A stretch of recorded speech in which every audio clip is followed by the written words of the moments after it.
is a magical operation of maximum importance. The initiation of a new aeon.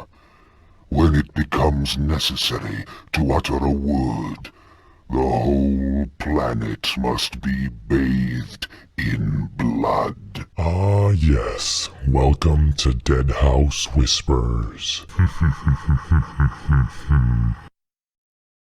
Greetings, everyone. I am Calypso. It's been a while once again, but we are back and better than ever. Welcome to Deadhaus Whispers. If you haven't watched Deadhaus Whispers yet or listened to it on Spotify, Deadhaus Whispers is a Deadhaus Sonata related podcast where we talk about all things Deadhaus Sonata related, be it books, games, movies, television, etc., etc. And as always, I am always joined by my other host, Faceless Mike. Greetings, hello, and welcome. Some of you might recognize me from the other Deadhaus stream. That one. So Calypso, while we're on the topic of official Deadhaus stuff, get everyone to go check out Deadhaus Sonata. Go check out deadhaussonata.com. Yes, go check out deadhaussonata.com. You can follow Deadhaus Sonata on Twitter at Deadhaus Game, on Instagram at Deadhaus Game. We also have a Reddit, r/Deadhaus Sonata, I think is what it is. Yes. Facebook, all the whole kit and caboodle of the social. Everyone should hop over to Reddit. I get awful lonely over there by myself. Yeah, it's basically just us, guys. Please help us with Reddit. And of course, don't forget to jump into the official Discord and become, one of the undead. Talk with the community, really friendly over there. Do all this. That's so. You always get in while it's early because then later on you can blast people. It's like, I was one of the OGs. Exactly. I was there from the beginning. It was all me. I was there when the magic was written, old witch. Yeah. Yes. So we had to delay this stream a little while. Oh, Jaina, I'm on enough hell sites already. I'm not going to Reddit about myself. Well, Twitter is your own fault. Now, we've been a while in getting this together because business has gone left, right, and center, and myself and Calypso took a while to be able to get everything onto the same schedule because someone, for the first time ever, had to go and do his homework. Yes. So because he missed it due to work, Calypso had to go and listen to Of Morsels. And by the way, for anyone that has not checked it out, you want to go over to deadhaussonata.com. It should be there in the lore section. If not, it's on Spotify. It's on YouTube. You look it up. It's season 2. Season 3, I'm getting ahead of myself. Maybe. Season 2 of the Chronicles of Alaric von Bella and his crazy, wacky adventures in Malorum, and seeing how this is going to get on. And it's so okay. Yeah, I please everybody. If that's what this episode is about. This is the Of Morsels episode. If you haven't listened to it or watched the little video on YouTube, just go watch the long video on YouTube. The other ones go watch it. Were like 10 minutes or something like that. This is a half an hour. This is half an hour, and it is a good half an hour. This is what I'm talking about, man. Like radio dramas are always cool. Yeah, radio dramas are always super cool. I love all that stuff from like the 30s and the 40s, and like that's what people did back in the day, was they would put on the radio and listen to like an adventure. That's what these are, and it's so good. Spotify is mixed a little better, I think. It's purely audio, and it's just get a good pair of headphones. Big shout out to our sound engineers like Felipe, who have done amazing work. And enjoy that. Shout out to freaking George Ledoux for the voice acting and the directing and stuff. It's so good. It's so good. Oh my God, it's so good. There's bits throughout this. Oh, it's so good. This one, I think George knocks it out of the park because I'm fully convinced. Now, he doubts this. Okay, so this premiered and we had kind of an impromptu Q&A after the premiere on YouTube in the Deadhaus Discord, which is why you should join, with George. And he was talking about it, right? He denies this, but I'm fully convinced he forgot who he was and became Alaric during the recording sessions. Just how well he does that. George just completely became Alaric. It was phenomenal. It was good. It was so, oh man, now, it was great. For anyone who may have heard it and has listened to it and wants to hear our chitter chatter on it, give us a brief synopsis, Calypso. I'll jump in on anything of major that you've forgotten, so don't stress. All right. So, Of Morsels starts off with Alaric escorting a ghoul into the human city, which is a bad thing. He's not supposed to do that. Yeah, but also, if you listen to the other ones, he actually caught the ghoul. Because a lot of people forget that when they listen to the one at the end. He does actually catch it. Yep. He catches the ghoul. The ghoul, he perceives the ghoul to be some idiotic creature that just doesn't understand anything, kind of like an animal. And it's the episode is him trying to not get caught for one thing, as well as to understand the ghoul's motivations and some things surrounding the ghoul itself. And there's some, and I don't want to spoil too much. No. Give away the big points. The big points. You're not spoiling anything, because seriously, even if you know the story to this, you need to listen to it, because it's an experience. True. Yeah, you got to listen. Okay. Yeah? So he captures the ghoul. He takes it into like an underground hidden bunker. And he tries to communicate with it and talk to the ghoul. And he notices like a strange symbol on the ghoul's forehead that may or may not mean something. And the ghoul actually responds back. Ghouls can talk. And they are like the way, because the way ghouls are made and created, there's like two beings within the ghoul, like the human version and then the soul of the ghoul or something crazy. It's bonkers. We are two like you. It's so good. It's so good. The voice actor, I forgot who the voice actor is for the ghoul, but he does a great job. Man, I'll pull that credit up right now, because he starts to talk to the ghoul. Much deserves. Yeah, he does. He starts to talk to the ghoul. The ghoul responds back. Shenanigans ensue. There's a mind-controlling bell. Alaric has a bell that can control the mind, the chimes, his implements.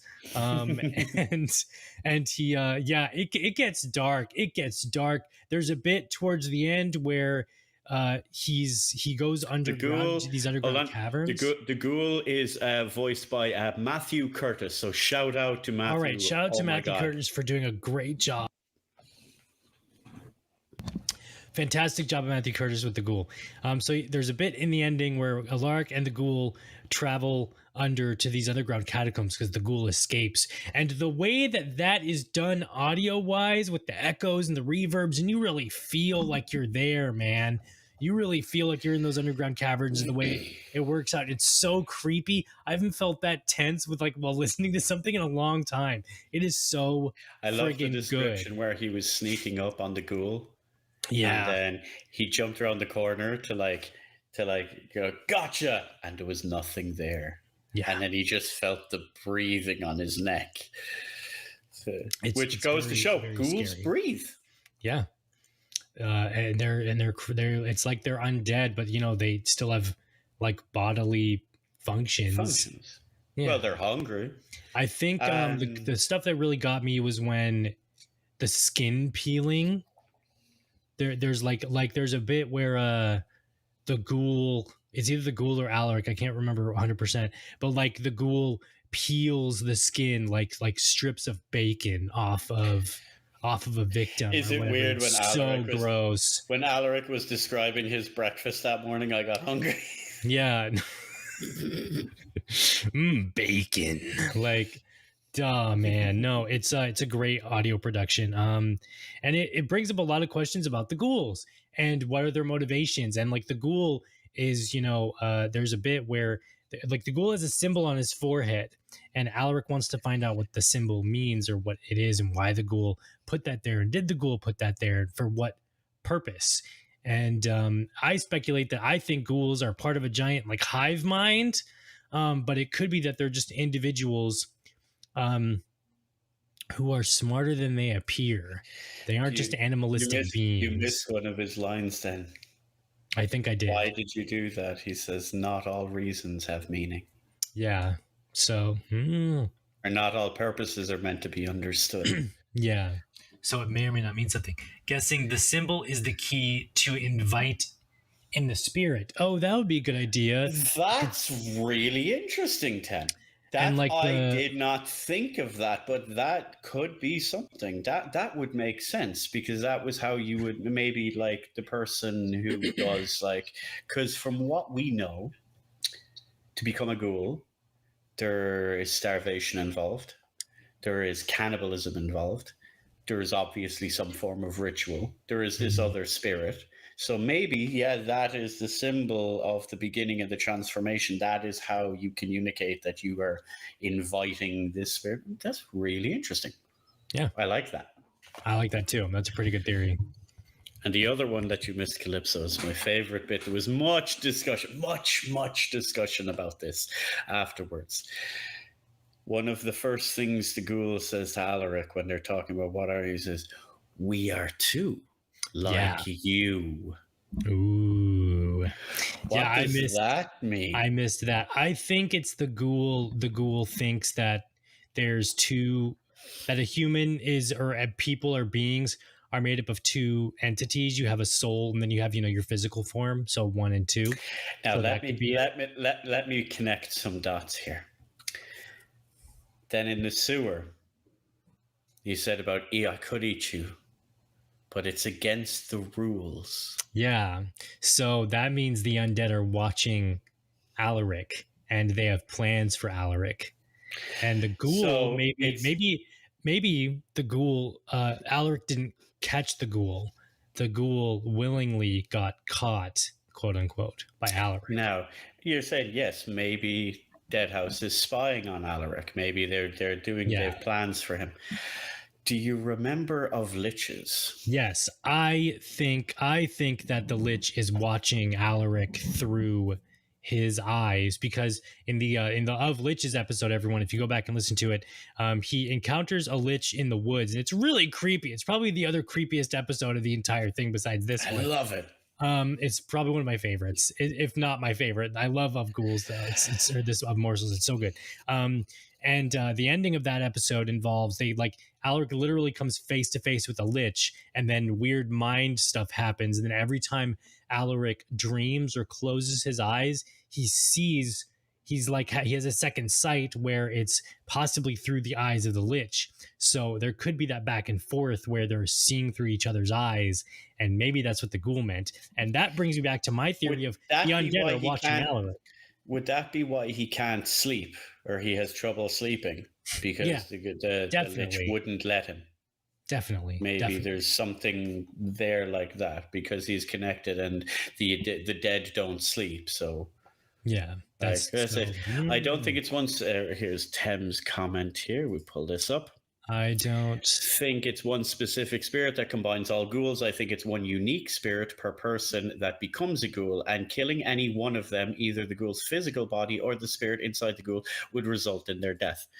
Up for debate. I can fully see that idea. It's like it's the union of former person body combined with the spirit that results in the ghoul. Yes. Yeah. So this is the current theory we all have that we're going on in debating the lore. That it's that. Yeah. So it's we're going on like Wendigo lore. And I was about to say modern American Wendigo. I mean proper old tradition Algonquin Canadian like Wendigo. Yeah, funnily Canadian, like apt. Yeah, apt. I have you seen the movie Antlers? No, but I know that. Okay. I know the film. So I highly recommend everybody out in this chat, if you're listening to this, watch the movie Antlers. It's a Wendigo film, and it deals with a Wendigo. I don't want to spoil too much, but the way that the way they explain a Wendigo working is that it's just a ravenous, hungry spirit, and it hops body to body, infecting that person with their spirit and giving them an endless, never-ending hunger. Getting severe Friday. Yeah, and when the body flashbacks. And when the body gets destroyed, then the spirit hops to someone else. Like so, Jason, I'm guessing that's in the worst Friday the 13th movie ever. Oh. But we'll get back to those horror movies in a minute. But yeah, so would that be what the ghoul means? We possibly too, like you, because it can detect. Because I've been discussing this with Varric, with Tem here, with Jaina, with everyone else. We've been discussing the lore, and the prevailing theory at the moment is the ghoul can sense that Alaric is under the sway of something from Deadhaus, which is why we are two like you, because there's two things in Alaric, and number two, why it couldn't harm Alaric, because that would be against the rules. Yes, it would. So they are two. We are Ghoul. Yeah, the Ghoul kept mentioning that we are Ghoul. The union might not be two fused together perfectly, but two working in union to be better at being a Ghoul. That's what I think it is as well. I think that is too. I think it's because to be a Ghoul, you have to willingly do it, right? I can't recall. You have to willingly want to do it, or you're forced either willingly or forced. So like, so I think someone who wanted to become a Ghoul, or maybe it's someone like, like the game Until Dawn, where there's someone who's trapped in a situation and that's their only way out is through. It might be. I like to think that some ghouls in the lore are willingly choose to, like some humans willingly choose to become a ghoul because they stumble across the dark ritual that it takes or whatever, and that's what they want physically. Others, it could be they're in prison or something and they're starving to death and blah blah blah. And I think the ones that choose to do it are stronger ghouls. And maybe this ghoul in of Morsel is a stronger ghoul because the person or the body that the spirit of the ghoul is inhabiting chose to go down that path. I want to bring up what Temujin's saying there, right? So he says, if they were fused together perfectly, they would become something new, not a we who are two. No, I caveat that. What if, like the other dead, the ghoul is fully aware of what it is? The vampire is fully aware of what it is, of its weaknesses, its strengths. It knows it was a living human, that it is now dead, and it is aware. That thing about the two now is like, if you perfectly fuse together, it is something new. That's thinking like a human. These are the dead. They have a perception of knowledge and view on reality beyond what we have. For example, to the dead, time means nothing anymore. Yeah. Because they do not run out of time. That's true. Willing to become a ghoul and having the stomach for eating the flesh of your fellow men. Yeah, that's what I'm saying, that's just man. Step one. That was what I'd be imagined step one. Although I have a feeling once you have transitioned into whatever this process is, from being human or anything to becoming a ghoul, I don't think any part of the original human is left, both mentally and physically. I think it is a complete metamorphosis. I mean, see, okay, it might be a complete metamorphosis, but that's the thing. The thing that's throwing me off is the we. The ghoul refers to itself as we, and maybe all ghouls refer to itself or themselves as we. But if they don't and they refer to themselves as I, that's the tough part. Like, either it's I am ghoul, and they now you're getting into a psychology debate. Yeah, exactly. That it's the crazy. I in id. Yeah. And we and the ego and whatnot, because the ghouls do not see that. What was the thing the ghouls said, remember? I don't. Pride is the first thing that is destroyed. Yeah. So it doesn't have pride, so it would not have any sense of self-importance. No, it wouldn't. It simply has its own needs. Yeah. Its basic needs and ravenous hunger. Everything else is irrelevant. I don't think the Revenant is too angry to contemplate. Well, we know that for a fact. Oh, we've missed some of this chat here. Let's go back up. Okay. If they're fused together, will they become a ghoul and having the stomach for eating the flesh of your fellow man? The Revenant isn't aware. They are angry. They are too angry to contemplate that. Not true. Look at Nagaztak. He's written some amazing poetry. For a really angry dude. Or a really angry says the Revenant isn't angry to contemplate that. Then the Banshee isn't aware either. They ain't even dead. No, the Banshee is aware. They are just like a herald. Like, well, particularly Kiva anyway. We know she's a herald, right? She is aware of who and what she is. And it's not that they're, what is it? He says... they ain't even dead. It's not that they're not dead. they were never alive. It was never living. Its heart never beat. It was never born. That's the thing with being one of the undead, or like in a hierarchy of these undead. Well, we know that vampires lose their memory. Not completely, but for the most part. But like for the most part, they lose their memory. I believe every other undead besides vampires are aware of their existence and like what and how they became. Like I'm sure the Lich clearly does. The Lich, Liches are clearly, I choose to go down this path of dark magic and want to be all powerful and become a Lich. I think with like Revenants, you remember your past life, but you take on that identity of, because you are born anew, why not come up with a new identity? Like Lucien Armin is dead, and in his place, Nagaztak is there. It's still the same person and body, but the identity is different, and the spirit creature is different. in the meat suit. Yeah, like here, exactly. Jaina mentions, like, I don't think a Revenant is too angry to contemplate. I think they're angry enough to go to the calm for some at least. No, I think the way a Revenant works is, I think they're like the Hulk, like a vampire. So a vampire is always thirsty. The ghoul is always hungry. I think the Revenants are just always angry. Yeah, it's just what way they deal with it. Yeah, so even when they're calm, they're still angry. You know, that's my secret. I'm always angry. Yeah, exactly. Like they're the Hulk. They just joined the political alliance because they were asked to. I have a feeling that'll be a lot more of an interesting story for later on.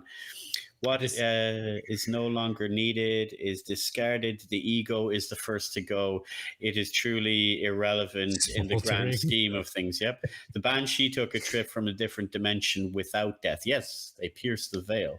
Yeah. Can there be death if there was never life to begin with? True. No way the Wraith would forget how they were created. I don't think, no. So, okay, we're getting to Wraiths. No. I don't think Wraiths even remember they were human. I think all they know is agony. They can't remember the before. That's my theory. I can't remember how Wraiths are made specifically, but I know it has to do with torture, and it's very Hellraiser. Like, is it the chain? Is it? Yeah, exactly. I think is it? Are Wraiths? Do Wraiths? That's the thing. I gotta look. I gotta go look through the lore again. But do Wraiths choose to become Wraiths? Or do they die and something happens to them in the other world? No, from what I know of the lore that we have is that Wraiths are created similar to how Liches and Ghouls are created, but it's a very particular excruciating ritual is what I would imagine. Yeah. Because like the Ghouls are obviously created through some kind of cannibalistic ritual, which would give the impression that Wraiths are created through some kind of extreme torment. Thank God we have a lore page on the Deadhaus Sonata website. Okay, viable candidates must be strong in body and mind, lest either should fail before the ritual is complete. It also helps, but is by no means necessary that these candidates submit themselves willingly, yet once they have, no amount of pleading can set them free. So it is. They willingly choose to become a really strong Wraith anyway. You have to willingly choose to rip and tear your soul to become a Wraith and become a strong Wraith. Obviously, you can do it unwillingly, and like you can fucking summon a Wraith, or someone can do it. Someone your dead body, I can turn you into a Wraith if I wanted to. Liches could probably, Liches are probably good at really good at creating Wraiths, but it is a willing thing. So that means the Wraiths are willing. Vampires may or may not be, choose to go down that path either. Ghouls are I believe ghouls are willingly do it most of the time anyway. Banshees willing in so far that they do invoke their own version of cannibalism. Like you don't force feed someone human flesh. I don't think that would work. Like they have to choose it, whether they go, "Ooh, I really want to be a ghoul," or it's literally I'm stuck out in the wilderness, there's this dead body and that's all I got, Gotta eat, yeah. The The Revenant never had a choice to become one. No, Revenants don't have a choice to become one. That is true. I don't think the Revenants and the Whites chose their existence. I think those are two things that happen rather than willingly created by the person or thing themselves, because we know a white's not like one person. Yeah, like, whites are weird. What if you chose to become a white though? What if you chose to become white and you're like, no, that's what I'm saying. I don't think they choose. I don't think like, they choose. I think it's something that's done to them. Oh no, definitely. Like, because like think of Frankenstein. I don't think imagine Adam chose to become Frankenstein's monster. I think it just happened. Imagine like a political situation though, where it's like you're at war and you have all these soldiers and the most willing soldiers would like the ready to like the Spartans of I forgot the freaking capital. Anyway, so you have these really no, like just like the Spartan-esque, like the really strong, like country all the time soldiers of the human race within Deadhaus choose to become whites. They're like, wait a minute, are you saying you take my soul? Thank you. The strongest willing soldiers of the Thasian Empire are like, you know what? Take my soul and turn me into a giant Frankensteinian beast so I can just wreak havoc. I want to be strong and fast or nimble and like have cannons for arms or something. Like I highly doubt that. I mean, like, yes, there's the white head cannon is an entirely different head cannon. It's literal, literally a cannon. I like to think that a majority of the undead have a choice while another half don't have a choice, and it's an accident or it just happens because death. Like, or they're conscripted in the undead army because military. A good compromise is Iron Man. The white is inside the power core. That's where their soul resides. Yeah. So what if you chose to become a white though? It's someone and I wanted to go. I went up to Alaric and I was like, bro, just rip my soul out of my body and turn me into a giant Frankenstein. But I think we need to learn more about that power core. Yeah, definitely. Because I think there's more lore about that we don't know. That's a hint. I have been told there is a lot more lore about that I don't know. So we know that it's not just as simple of take my soul out of my body and stick it into this weird ball thingy and then make a giant meat mountain and stick this in it. I'm assuming there's more to it. But we can agree whites and revenants are not created by their own hand. Whereas the others can be. Yeah, that they had no choice. Oh no! It's not that they have no choice. It's that some of them have a choice while others don't. The way it manifests is without their choice, but fighting your way out of the afterlife speaks of. No, that is true. But I'm talking about their choice to be created. Yeah, like you can choose to be a wraith. You can choose to be a wraith if you want. You can seek out a vampire and get them to make you a vampire. Yeah. Now, they might not, but it is something that can happen. I don't think you can go and say, hey, turn me into a white. I don't think that happens. I don't see how that works in the lore. The same way as a revenant, you can't just say, I'm going to be a revenant. No, it's something that happens to you. I don't think you can go horrible betrayal and anger and anguish and stuff like that. As we pointed out, the Wraith. You can turn someone into a wraith. Why they'd want to, I've no idea, but it can be done. You can say, I want to be a wraith. It's like, okay, bring him in here. Go do it. You know?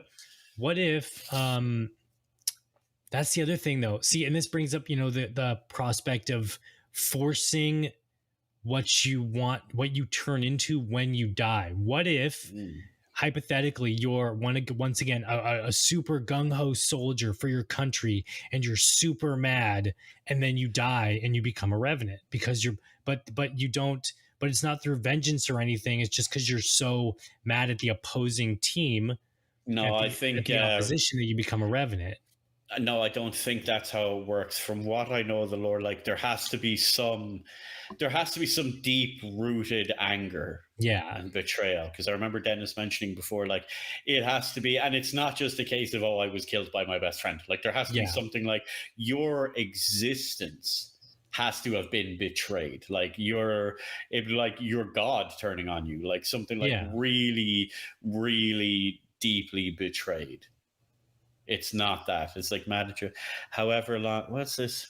A revenant died in a way they were betrayed in, and they have to be a warrior of some sort. Yes, the martial prowess has got to do with the spirit, who simply could not accept their faith. It is this anger, unwillingness to let go of that, eventually makes them claw themselves out of hell, however long it might take to do so. And manage your own team. Betrayal was key, according to the video where Dennis talked about it. Yes, there's like okay. So there's a serious like betrayal, but like it's not even just a normal person. It has to be something of great significance. It's not just, oh my god, my partner stabbed me. Now I feel betrayed. Like that died, you're just dead. This is like your existence. Like the phrase, they offended your ancestors. That yeah. This says a rando farmer who was unhappy about starving to death could do a famine due to the famine could never become a revenant. Yeah, it has to be a certain level of like martial prowess in regards to the discipline of mind, body, and soul. Devoted her existence to her Lord, and her Lord sacrificed her not even to save her Lord, but just because he could. The one promise they shared not to waste their lives was broken. I don't know. My toe, Theoretically, might need a bit more depth on that one. I stubbed my toe. Raises Lego. If that was the case, anyone that ever stepped on Lego. Oh man, yeah. Oh my god, the pain that just shot through my leg and foot when you said stepping on a Lego. Seeing that's just like there's endless possibilities with all this stuff. But the thing that I'm so still curious about, I think it's a really good theory that it's like the portal to the soul. But what if the symbol that the ghoul carved on his head was part of like like you're part of a legion? Like what if it's a military symbol, and that's used to identify the rank of the wraiths? I mean the ghouls. Sorry, the rank of the ghouls. What if you just made me think of something there when you said about the eyes, the window of the soul, and then you're saying like the third eye here. Yeah, that's what's tattooed. What if it's not to invite the other spirit in? What if it's to keep it in? Ooh, like a lock. What if you invite in that spirit, and this is that's the lock, that's the seal that keeps the other spirit in the body? That's good. I never thought about that, but you just made me think about that. Yeah. Like the guy who invented internet ads, I have become death destroyer of worlds. No way that guy will accept his fate, and he for sure will resurrect as a revenant. No, I think you're talking about a certain Mr. Von Braun, who said, I am death destroyer of worlds. Yeah, they're he's getting a movie. I know, it's going to be interesting. Yeah, it's going to be very interesting. But let's not talk about that. That's for another episode. Yeah. Back to the ghouls. Did no one else feel any sympathy for the guy that was going to quite happily throw Alaric under the bus? Man, I did. I felt bad for that guy. He just got eaten, and for no the Emperor commanded him to go down and get this stupid bloody scientist. He went down to get the scientist. He walked in on something he shouldn't have. He got hypnotized, and then because he's a brown noser who would happily throw Alaric under the bus, because he doesn't know who Alaric is, he'd quite happily throw him under the bus. He didn't like him. He became Ghoul-chan. Man, the description, this is where radio and just good writing can carry something. And the description of the body and the scalp that was there, and just the leftovers of the guy who got ate is disgusting. It's stomach churningly gross. He became literally a stain on the carpet. Well, you see, it's Alaric's fault. He shouldn't have starved the ghoul that long. Yeah. I like the lore. I like the lore that way, Mike, about ghouls. I feel like that how they could write it for supernatural, but it seems like too easy weakness. For Supernatural, I've never watched Supernatural. I hear it's really good though. There's too many seasons for me though, man. I'd tap out after like season 3. There's a few really cool episodes. I watched Supernatural, like a lot of people binge watched it. I watched it the way most people would watch like Star Trek. Yeah. It was periodically on all the time, and over the course of years, I've watched it all, not intentionally. It's just I always put it on in the evening. When you're like you have to do stuff, but you want the TV on in the background. Yeah, it was Supernatural because I'd always have like to be DVDs or something. I'd always have them, so it'd be well worth it. Supernatural went on way too long. It basically came down to God versus the devil again. Like of course. It's Devil May Cry. All like everything is the same. Like, dude, how many times can we do this dance? I like the idea of them just being hunters and trying to like hunt down like these demons and monsters, because that's where the X-Files was cool. Remember the X-Files at the start years ago when we were kids? It was all like against like skunk apes and aliens and werewolves and weird crap, and then at the end it's like, did that really happen or didn't it? Yeah, no, the ending of the X-Files pissed me off so much. Like and then it became to like a drama show, and it's like, no, it's a Monster of the Week. Come on, Monster of the Week. It was cool. I remember when the movies, when I remember the hype surrounding the X-Files movies when they hit theaters and stuff, and just how big of a deal they were and how gross they were. They were super gross out too. That's one thing I liked about the X-Files, is that it was like super gross, but digestible, no pun intended. That's an interesting one, Tim. I'm surprised that hasn't happened, actually. He says, I wish there was a Supernatural game where you were a hunter. How has that not been licensed? I mean, there's a million games that are Supernatural where you play as hunters, but not an actual Supernatural. No, but like that would be so easy. That'd be like, cool. You just mod PUBG. Yeah. Oh yeah, that'd be cool. Or you could. I would love to see a Supernatural game that's like the old Buffy games for PS2 and Xbox and GameCube and stuff. You remember those? Those would be cool. I'd kill for a Supernatural game like that. There's so many opportunities, especially nowadays. Speaking of weird things, because I mentioned it to Calypso before this, like I'm just going to splurge on this because I've seen other YouTubers do it and stuff like that. And I just need to bring it up. I can't believe they're making a Killer Clowns from Outer Space video game. I can't either. Awesome. I'm so excited. I love that movie. It's so trash. I watched it as a kid. It is brilliant. It's one of those movies. It's so terrible. It's amazing. Yes, because, it's so bad. It's practical effects. It's proper practical effects. You're like, the premise is so stupid. It's literally killer clowns from outer space. It is the 80s in a nutshell, but it's great. Yeah. The best part about like that movie is that it takes all the tropes of like alien invasion films, only with clowns. Like their spaceship is a freaking giant circus tent. One of the guys kills the people with a shadow puppet. He's the shadow puppets on the wall, and then it's amazing. Like they're like there's sleep a popcorn pods. Bazooka. Yeah, there's a popcorn bazooka. It's cotton candy for like their sleep pods and like their digestion pods or whatever. Is it Troll 2 amazing? Troll 2 wishes it could get anywhere near the heights of how absolutely Troll 2 shit Killer Clowns from Outer Spaces. Dude, no, now they're turning it into a video game, which is the best thing ever. It should have been a video game. I'm glad. Look, I watch Alpha Omega Sin. Do you know who that is? No. Long-haired metal dude, talks about video games. Okay. He's a friend of Razor Fist. Right? Okay. Yeah.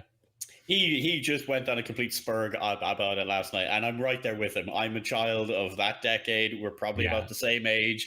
We're into the same stuff. It's like, yes, I completely get it. And he was going on about that.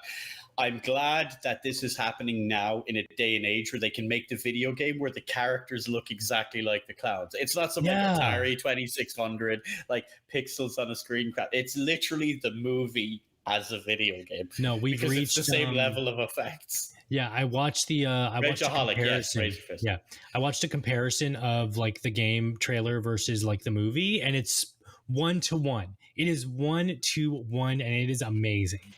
It's so good. It's so good, guys. Like I'm like I'm glad we're getting games like that again. Like that they remastered, Destroy All Humans 1 and 2, or remade. They remade Destroy All Humans 1 and 2.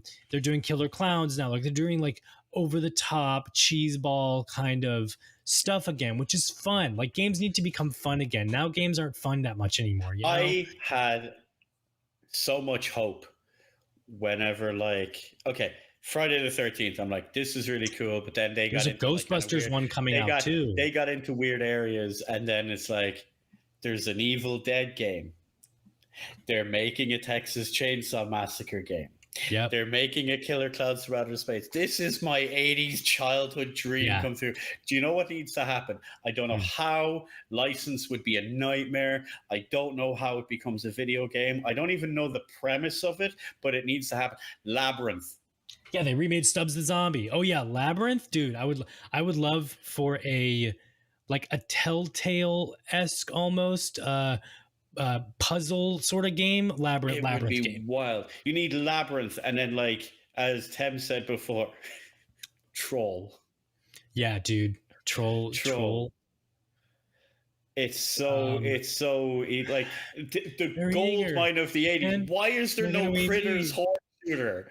Dude, why isn't there a Tremors game that's like they're making a Dune one, so dude, I know that's true. Yeah, but it's gonna be a survival game. I love me some Dune, but is it just me? How come the trailer for that Dune game looked better than the trailer for the Dune movie?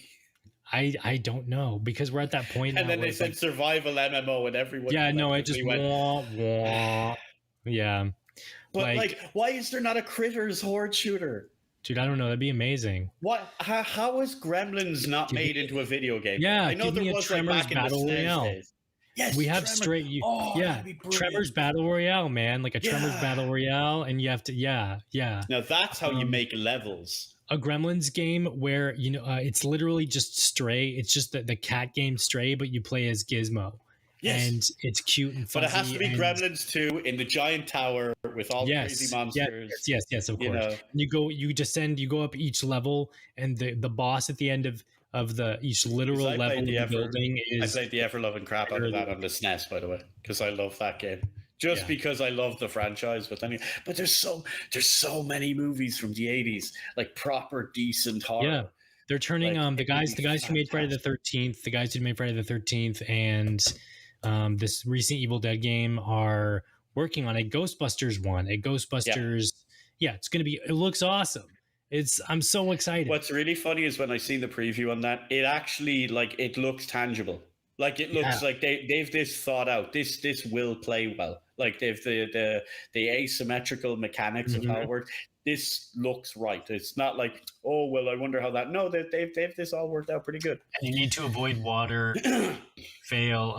If you fail, you can play evil. Yeah, that'd be awesome, man.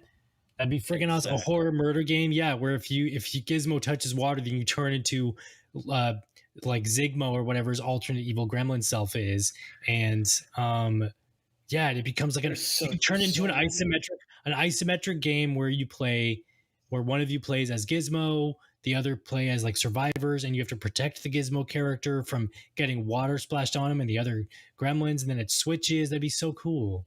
Because like Dead by Daylight has a lot of them covered. Yeah. But for things that are outside of standard killer slashy, there's so many opportunities. Like the Evil Dead one, I haven't got to try it, but a lot of friends that I work with play it, and they said it's really fun. Oh yeah, no, it looks great. I have a friend at work who never shuts up about it. And like, this is the best game ever made. Like you've got that, and Killer Clowns is going to be insane because it's like 3v5, which is a bizarre number, and I love it. I just let me have that popcorn gun. I need that popcorn bazooka. Dude. That'll be awesome.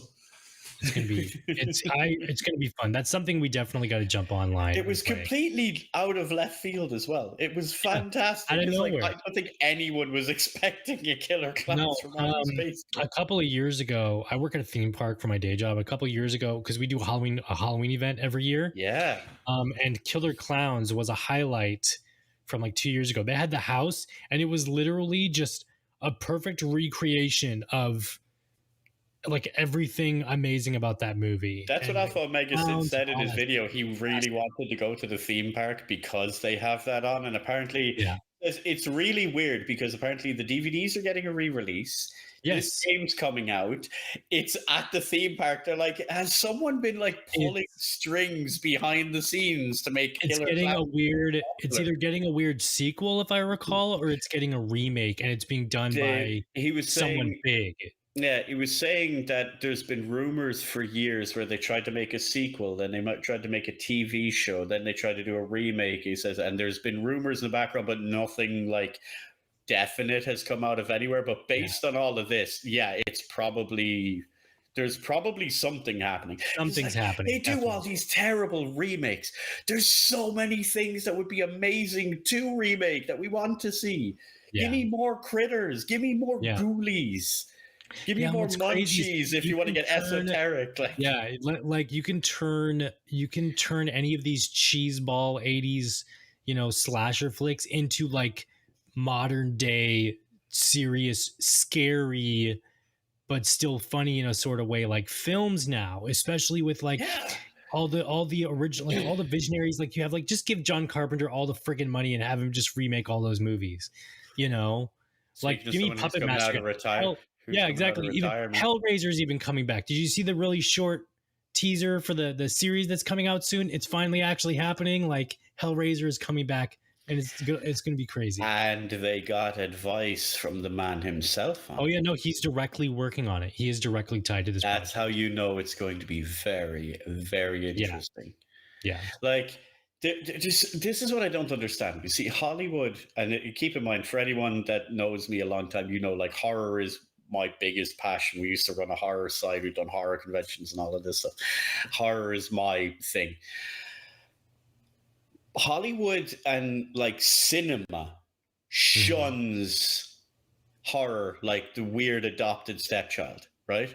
But horror is the one golden cash cow of any venture, especially when Hollywood is involved. They're the cheapest things to make, that are guaranteed sellers even when they're trash, and they make in the huge amount of profit. Cost per profit on a horror movie is like 500% compared to anything else, because like they make a horror movie, it's like here's 6 million, go make whatever, go make like Friday the 13th 312. They spend 6 million on the movie. It's minimum, it's pulling in 20 million minimum. And then it'll make more when it hits DVD, but nowadays into the streaming market, Shudder, whatever, Netflix, guaranteed moneymaker. Like, look at that one. What was that thing on Netflix recently? The horror trilogy that they done. Fear Street. Perfect Fear example. Street. Yeah, literally, they just knocked out a trilogy. Yeah, just huge. I think R.L. Stine had a lot to do with that too, because everyone loves Goosebumps and the books and stuff from back in the day. So yeah, horror stuff. A gold mine of that to take. Creep Show. That's coming back too. Crypt. Tales from the Crypt. I want to see the Crypt Keeper return. Oh my God, my childhood brought back. Like, why have we never got more Beetlejuice? Well, I mean, apparently they're finally working on a sequel 30 years later. I hope it's not what Kevin Smith said years ago when they were like, Beetlejuice goes Hawaiian or some crap. It's like that. It's like, have we not said what we needed to say in the first one? Do we need to go tropical? Like, I don't know what they're going to do. It'll be like Weekend at Bernie's. In the Nether Realm. Just give me all that, like the weird cartoon they done for it, which was completely out of left field. But I love that cartoon though, man. That cartoon was great. Short and the great. Thing, Among Us type gameplay. Yep. Like how they have that. It's called Unfortunate Spacemen. But how there isn't a licensed one? There was a Thing game for PS2 and Xbox way back in the day, which is like an official sequel by Carpenter, by the man himself. It's canon. That game is canon within the Thing universe. And he's actually remaking the Thing called Frozen Hell, and it's going to be based on the original manuscript that is like 2 times as long as like the original short novel that the original movie Thing was based on. Yeah, it's called Frozen Hell. He's actually working on it. It's supposed to come out sometime. It's being made. It's happening. But like the amount of zombie games we've got, like no shade on anyone that's into zombies. I'm just not, because it's overplayed. To be honest, I grew up in the 80s. I got all the zombies all the time. I was never big into it because it was overdone by the time I showed up. But we've gotten all those games. How come we can't get anything interesting? Like take this further. If anyone's ever seen Dario Argento's Demons and Demons 2 and all like that, fantastic. Here's the premise. indie horror movie that people go to in Italy, right? Yeah. In the horror movie, it's about these kids that go to a graveyard and find this mask that was apparently hidden by Nostradamus, because, you know, Nostradamus. That sounds great already. And they warned everyone, don't touch the mask, because anyone that wears the mask becomes a demon. They just so happen to have this mask on this weird thing in the foyer with this big statue on a motorbike and stuff like that. The same mask from the movie, because props, they think it's a prop. And in the movie, these kids mess about and wear the mask and pull off the mask, and it cuts their cheek and they turn into a demon because the mask is cursed. And then that's exactly what happens in the movie. So it's trying to be all meta, but it ends up with a ragtag group of people trying to escape being locked into a theater while everyone is getting turned into demons or murdered and eaten. Mm-hmm. Standard horror game right there. Handful of survivors trying to escape. Oh yeah, by the way, you can see Dead Island too. Yeah. Finally. Oh yeah, that's right, Dead Island 2. Yeah, after literally 10 years. 2013 or 14 was the reveal trailer for the sequel or something way back when. Dude, it's been literally 10 years. That's crazy. Fast Infected ruined my favorite horror movie creature. Yeah, well, you see, we have two camps for zombies. There's the real zombies, and then there's the 28 days later. No, I love the 28 there's days zombies, later infected. That's how we pull them apart. There's zombies and there's the infected. The infected are rabid, can run, can climb, and all that. Zombies are just, I think I actually like. I mean, I'm burned out on zombie stuff, but I like the different takes that some things do for zombies, or like, they're zombies but they're not zombies. Like The Last of Us. I love the take. I was going to say I like zombies of The Last of Us because it's real. It could It's like the virus that they use is a real virus. It can really happen, not probably on that large of a scale unless scientists fuck with it somehow. But that's a really cool take. I think GTFO, if you've ever played that, like the co-op shooter from the Payday guys, their take on zombies or whatever is really weird and oddball and scary as heck, but it's really cool. It's like a fungus thing again, there's one more that's like just space zombies, like Dead Space, like Alien Virus, the thing, like zombie style. Like that's all Lost from XCOM 2. Yeah. You guys are hypocrites, though. You are burned out about vampires because of Twilight. You're doing my boy Zombie dirty. I'm not burnt out on vampires because of Twilight. I don't recognize Twilight. I refuse to accept. Yeah, I refuse to. There was only one time when the whole romantic vampires thing was kind of okay, and that was back when Anne Rice done it. Yep. Did you see the trailer for the remake of Interview with the Vampire? I dislike it, but I'm really interested to see. I will reserve judgment until I see it. The TV series, it looks interesting. I wonder if they're going to expand upon it, though, and actually do a whole book series, or are they just going to do Interview with the Vampire? I don't like change for change's sake. If you're going to change something, I want it to be with purpose, because you want to try make the story better. I don't think they're doing that, but I'll wait and reserve judgment. It could be great. Yeah. I have been wrong a few times in the past on things like this, so I'm reserving judgment. I'm apprehensive. Let's call it that. I am apprehensive, but I will watch it to see. I love me some zombie action. Even the first Resident Evil movie was good. I watched the first Resident Evil movie just because it was a Resident Evil movie and it got angry. It had nothing to do with Resident Evil. Like for a movie, it's a good movie. For a Resident Evil movie, it's not a good Resident Evil movie. Wasn't it Uwe Boll or not Uwe Boll? God, no, he was almost attached to direct it. It was Paul Thomas Anderson, Thing's husband, the guy who keeps Paul Thomas Anderson or Paul W.S. Anderson, literally one of those names. I have Google open right here. Yeah, I feel the first Resident Evil film is better than the recent Resident Evil stuff that we've gotten, for lack of trying. Paul W.S. Anderson. Yeah, I don't know why it's so difficult to make literally have the story and formula right there. I'll tell you exactly why it's difficult to make a Resident Evil movie. I'll tell you exactly why it's difficult, and everyone disagrees with me on this, but it's a bare bones fact, right? Because you will see this all the time. They need to make the movie interesting, or they need to make the game interesting as making it a movie, because they do not think it will sell by itself, even though it has already sold by itself as a video game. Yeah. I don't know why they believe this, but you will see it in Godzilla movies. The Japanese know how to make Godzilla movies. They will make a movie with a giant dude in a rubber suit smashing everything to bits. And then when they do the American version, oh, there needs to be a love story, or there needs to be this family dynamic and human. No, just show me big CG monsters beating the crap out of each other. Did you see don't care about people. Did you see the most recent one? Yes, I watched the most recent Godzilla religiously. Yeah. So good. All the time. It's way better. Do you notice they get better the less and less humans there are in them? Yeah. Yeah, it's crazy how that works. It's almost like we're watching the big giant monster movie to see the big giant monsters. Like, no one gives a crap about the interpersonal family dynamics of some dysfunctional relationship. Like, yeah. You see, you're talking about that. If you watch the movie, there's a load. I'm not going to read those comments out, but that is a whole genre of movies you can get into. Everyone loves some good monsters. It was about smashing and building his monsters. Yeah, you remember Rampage? Rampage was awesome. As a video game back in the day. I will age myself right now. I had that on the Commodore 64, and it was incredible.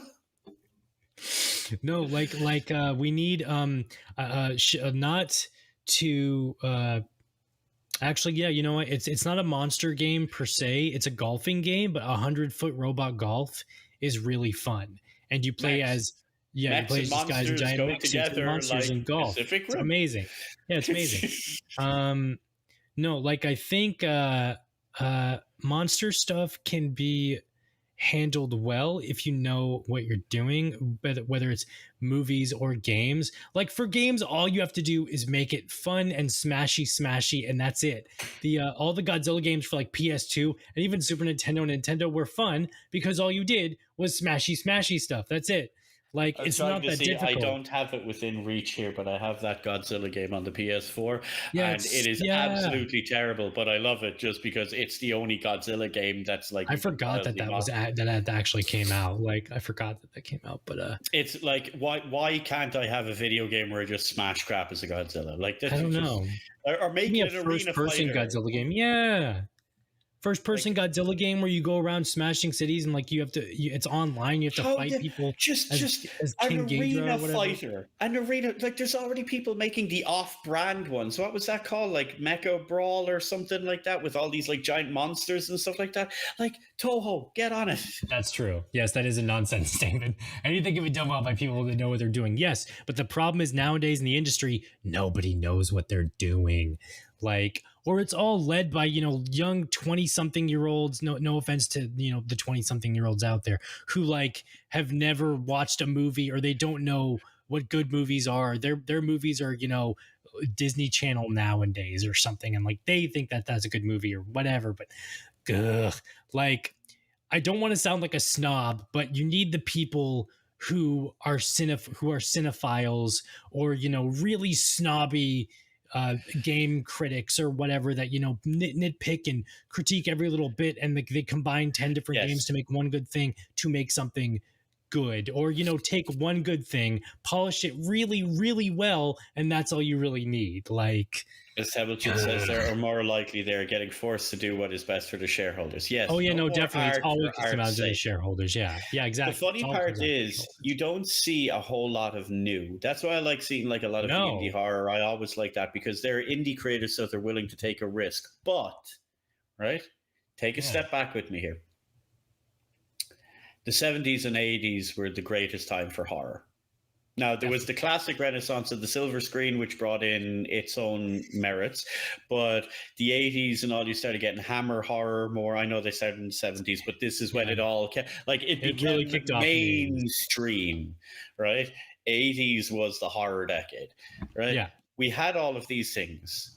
Now, to tell a good horror story, and I've actually spoken with people who do it professionally, it needs to be a fairy tale. It needs to be a trope. Friday the 13th was don't be getting freaky in the woods. You know, all of these things were based on, like, they were Grimm's fairy tales, but modern versions of them. What I want to know is, what is that now? Like, how do you make a horror movie about being scared of the internet or your mobile phone or these different things? Like, some people have come up with creative devices, but as I was talking earlier, where's the new Pennywise? Now, I don't mean the remake of it. I mean, like, Pennywise the Clown terrified an entire age bracket in the late 80s, early 90s. Like, there are legitimate adults now with a severe fear of clowns because of Tim Curry in a TV show. Yeah. Like, and a significant portion of the population. Like, a significant portion. Yeah, man. Like, that's my view. That's why I hate clowns. Like, Killer Clowns scared me as a kid, and so did freaking Pennywise, man. Like, it's scary. Where is it? Slenderman, Mike. Slenderman's a brilliant example. He's probably the most modern. Oh, while I'm on Slenderman, bringing up the Neverman, we've plugged Deadhaus a lot. I just want to take this opportunity for anyone that likes cryptids and horror. Y'all want to check out Terrordrome. Terrordrome is a fighting game. They have Reign of Legends and Rise of the Boogeyman. One is a free-to-play one that is downloaded because they couldn't ever charge for it because it uses actual horror icons. It's got Freddy, Jason, and all like that. And then they have another one now that they're actually trying to make a bit of money off because it's based on cryptids. So it's on Steam. Check it out. It's cheap. It's fantastic. It's got the Neverman. It's got that rather than it, you know, that it's a clown. They've got the Neverman. They've got Sasquatch. They've got Frankenstein. Dracula's on his way. We've got Jekyll and Hyde character. There's the one, the red lady, not the one behind me, but the you know, the idea of the woman in the mirror. You know, that's the, you know, what's it called? Bloody Mary. That's Bloody Mary. Yeah, it's all of these characters. It's meant to be like cryptids, like actual horror legends. Cool. It's a really fun fighting game. Check it out. It's on Steam. It's dirt cheap. Support the guys from Hurricane. They are amazing. They've been working on this stuff for years. I literally built an arcade machine for their old one. Just because, like, it was the first game where you could, like, have Pinhead fighting Chucky. It was fantastic. And that's free to download on their website as well. So, all right, you know, giving a shout out to them. So, but Slenderman, is possibly the newest horror icon, really. Yeah, like, really. We've got other ones. Like, well, you have Slenderman, but everything else sort of devolved into cryptids, into SCP. Like, or the SCP is its own separate thing, which I thank the world for. It is amazing. Yeah, no, it's great. I ask, you know, we actually got on this conversation a couple of days ago at my job, and everyone there is, you know, they're young. They're in their like 20s or they're like early teens or whatever, right? Working at my job.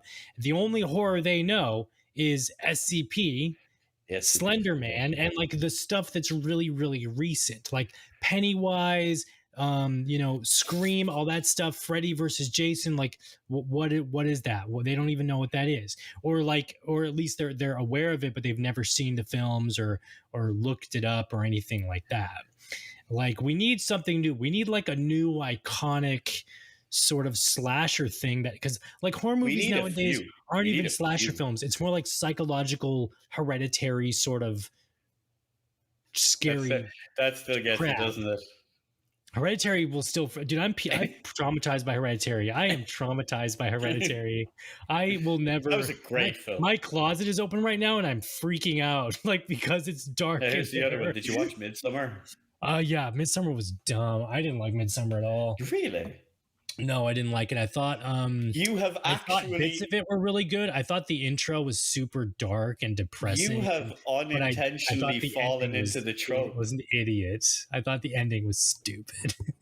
What's the trope? Their idea was to create a horror movie set entirely in the daytime.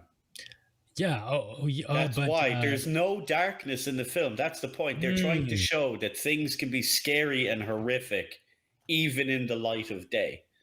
And that's how they done that. Because if this was a cult where all these things happened at night, you would be freaked out.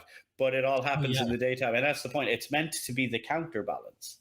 But it's outright horrific because stuff like that really happens. And you should know, you live in the States. Yeah, exactly. There's a lot of. I live in Florida, and like go a couple of states up. All that stuff. Speaking of which, I need to send you this afterwards. I just want to give a shout out to everyone on the stream. Someone sent me a good friend of mine sent me a Florida man generator. Oh my God! Yeah, definitely. There's a website that generates news articles based on Florida man, and one will be a real news article, and the other one will be like made up ones, and you have to like guess. It's creepily weird how it's like, I don't know. Is that real or is it fake? No, there's one I think I saw recently, and it was like Florida man fights alligator for wedding ring. Like, speaking of Florida man and speaking of cryptids, I'm still angry and bitter that they never got to finish Swamp Thing, because that would have been a great show when we're talking about things with endings, bad endings. True. That was a great show. Again, no faith in it. A Swamp Thing show. Isn't Alan Moore doing a new Swamp Thing run? Possibly. I don't know if he's doing a new one or it's just getting a reprint. I think there's been a lot of weird stuff in comics. Where Did you watch Sandman? Did we talk about this on the last episode? No, I've watched most of it. I haven't watched it all, but I know the story. Yeah, of course. I'm familiar with Sandman. Like, I know where the story is going. By the way, just shout out. It's only one season, and there's 2 extra bonus episodes at the very end to like cap it off. Yeah. Gwendolyn Christie's just an absolute legend. She's good. Gwendolyn Christie could just be in anything. It doesn't matter. They're like, oh, but it should be a man. No, just put Gwendolyn Christie in. No, on one hand, amazing. I'm happy that it happens now because we have the tech to where it can look good and yada yada. On the other hand, I'm bummed that it didn't happen a couple of years ago, or maybe even like in the early 2000s or late 90s, because then we could have had David Bowie as Lucifer and Keanu Reeves as freaking Sandman, or Joseph Gordon-Levitt as like Sandman. Here's an interesting one though. You know the guy that plays Sandman? Yeah. I've had 2 people say this to me, going, he'd make a really good Alucard. Oh yeah, definitely. I mean, Castlevania was amazing. I'd be down for a live action Castlevania or Hellsing, even a freaking live action Hellsing. That'd be cool. You could play Alucard, freaking that Alucard anyway. I was leaning Castlevania, but it does go both directions. I benched 9 seasons of Suits and season 1. Oh crap, that was him. Oh my God, that is him, isn't it? That's crazy. In Suits, the lawyer show. It's never watched it. Oh dude, okay, it's a great lawyer show. The guy who plays Sandman is like the protege that you better sell this. You better sell this well, because the last person that tried to sell me on a lawyer show, I ended up watching Ally McBeal, and I'm still angry. No. Okay, so imagine, you watched? Have you watched Mad Men or anything like that? Okay, so imagine a really good drama, but the only difference is it takes place in the lawyer office. And it deals with like the cutthroat business world of being a lawyer and what it takes to be a lawyer. And the thing is, the main character is a thief who has a photographic memory. So he steals things and robs like banks and stuff, but he gets caught and turns that around into becoming a lawyer. So instead he robs the clients, and he has a photographic memory, so he remembers everything and he uses that against them. It's a manipulative tactic show. It's so good, dude. Put on the first 2 episodes. If you're not hooked by the first 2 episodes and you don't like the characters, then it's not for you. And not a license to practice. And not a license to practice. Yeah, no, he fakes his license to practice because he has a photographic memory. He fakes it. He just forges it or whatever. We have gotten a long way from ghouls. We have. But although lawyers are kind of like ghouls. Yeah, they are. Lawyers are also kind of like the devil. Consuming everything they can with no regard for Mike Ross, thank you. Yeah, exactly. And with that, you can catch our lawyers by checking out Deadhaus Sonata. Yes, guys. I think that wraps it up for this episode. You can check out everything Deadhaus Sonata related at deadhaussonata.com. Follow Deadhaus Sonata on Twitter and the Instagram at Deadhaus Game, the Reddit at r/Deadhaus Sonata, I think, the Facebook, the Discord, everything is on the website. All the socials. All the socials. You can follow Faceless Mike on Twitter and Instagram at the Faceless Mike, on Twitch at twitch.tv/ the Faceless Mike. I think you can follow me, Calypso, on Twitter and Instagram at Necrolibriatus. Also, if you just YouTube anything Deadhaus Sonata related, my channel pops up. I've tested this. Yeah, I've tested this. If you Google any type of Deadhaus Sonata stuff, Calypso comes up right after the official stuff, both on Google, on YouTube, on everything. So, yeah. Yeah. And of course, don't forget to check out the official Deadhaus Sonata streams every Wednesday at 4 p.m. Oh, no. Not anymore. Wait, not anymore. That's right. What's the update for that? We will be doing them sporadically now because the shroud has been put down. So I will read you out. Dennis put a little information recently. Let's see if I can find it first. Fear would be a great TV series, but only the first game of Fear would be a good TV series. Japanese horror shooter. As Dennis put it, just a quick heads up, no patch for a couple of weeks as well. Stay tuned for the update on the 7th because it will be bigger than usual. So we will be knocking back a little bit for the time being, because we'll be waiting for the 7th of September. We will be having a stream where all will be revealed about things going forward. And people don't have to worry. It's not a bad thing. It's a good thing. Yeah. It's not going to be one of these scenarios where certain people on Kickstarter announce, hey, we're going to put out all new founders packs, and then run with the money and no one ever sees them again. No. There's been a lot of those videos popping up on YouTube too. It's very upsetting because I think it hurts a lot of people that are actual indie developers trying to develop their indie games, because how can you trust anyone when there's been quite a few people that have done that? Mm-hmm. Now, there is a few that are going into the realms of, well, they just made bad business decisions, which can happen. That's understandable. But the other side to it is Deadhaus is being made anyway. And they're like, oh, but what if I support it? Or what if I buy a supporters pack and it never comes out? You don't have to. It will come out and it will be free to play. So you don't need to stress over that. It's just that the way development is taking a turn, there's going to be a lot more interesting things happening in the very near future. But again, I have to keep it shut. That is for Dennis to spill those beans, not myself. What's this? I would love it if they made it. I'm guessing here, but the reason why to implement the toggle on strafing. Tem has been ringing that bell for a while, and I have personally mentioned it once or twice about changing it back, because strafe, you have to hold down the button. Tem wants it to go back to it being a toggle strafe, so you can toggle. I gotta play the demo again. There's been a couple updates. There has been, because have you seen the most recent edition? I have not. I really gotta play the demo. There's finishers now.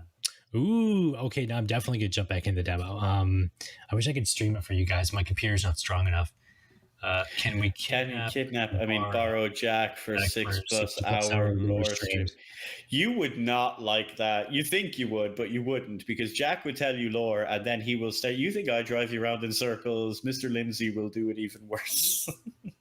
Just a dozen or so would suffice for now. Oh my gosh. That would be cool, but I'm sure everyone's busy at the moment, but so now you'll have to just stick with us. That's the reason for, I think, things getting delayed a little with announcements, because they are really busy. They're cranking up the gears. That's a good sign. That's a good sign. Yeah. A lot of people think, I want to stress this here with transparency really quickly. So far, Dennis and the crew have been super transparent with development, right? That's a good thing. Not a lot of developers are as transparent with development as Deadhaus is, and some other indie or just games developers in general. I'm sure within the next couple coming months and weeks, that transparency may lessen up, but that doesn't mean it's still not happening. It's just that when you push for development, especially in the game space, when you're heavy into development, you're really crunching the gears and everything like that, then updates might not be as frequent, or transparency questions might not be answered as often, but that doesn't mean that it's going away at all or completely. Development is a lot. It's just going to take a little bit longer. For the output, it always looks like an awful lot of nothing, but things take a long time to make, and a lot of times there's no point in showing you. It's like, oh, look, this week we made this lighting effect and this level of physics. Yeah. Well, what do they do? you'll see next week, because we needed to make these first before we do this other thing. You know, it's an awful lot of process. Like, you don't want to stand over a chef's shoulder and watch him bake or cook. You just want to eat the food at the end, you know? Yeah. So and trust, it's like, trust I think the process. That's why that's like to shout out 3D Realms. They're doing bi-weekly updates for some of their games where the developers will be like, hey, here's what we implemented, rather than going dark for a couple of months, you know? So it's just, they're keeping it transparent, but you know, it's not as frequent as it used to be or anything like that. So like, nothing to worry about for any of that stuff. But yeah, so I think soon, like, don't stress if there's no super deep updates for Deadhaus in the coming months or weeks. I think the idea is more less is more. Yeah, so for big updates rather than tiny updates. As Dennis says, show, don't tell. Instead of telling you what they're going to do, they're just going to do it and show you. Yeah. That's the way, you know? Mm-hmm. And and that wraps it up for this one, guys. Like fully this time. Yes. So with all that said, I've been Calypso and Faceless Mike as well, and we will see you guys in the next one. See you. Bye, everyone.